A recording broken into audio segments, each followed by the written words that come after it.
इससे पहले मेरी वीडियो स्टार्ट हो, आप जल्दी से मेरे चैनल को सब्सक्राइब कर लें और बेल आइकन को लाजमी प्रेस करें ताकि न्यू वीडियो आपको मिलती रहे।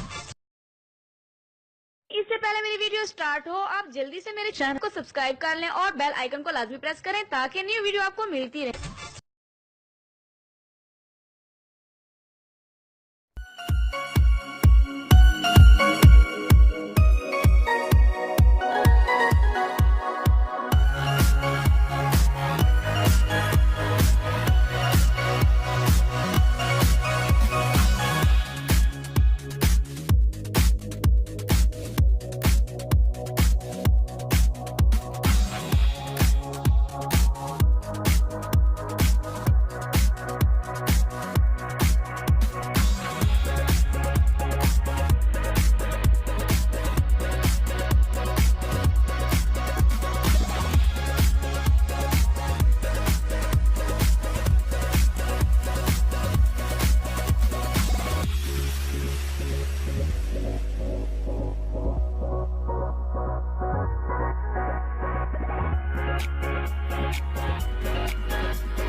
नाज़रीन, अगर आप मेरी कोई वीडियो मिस नहीं करना चाहते तो चैनल को सब्सक्राइब करके बेल के आइकन पर भी क्लिक करें।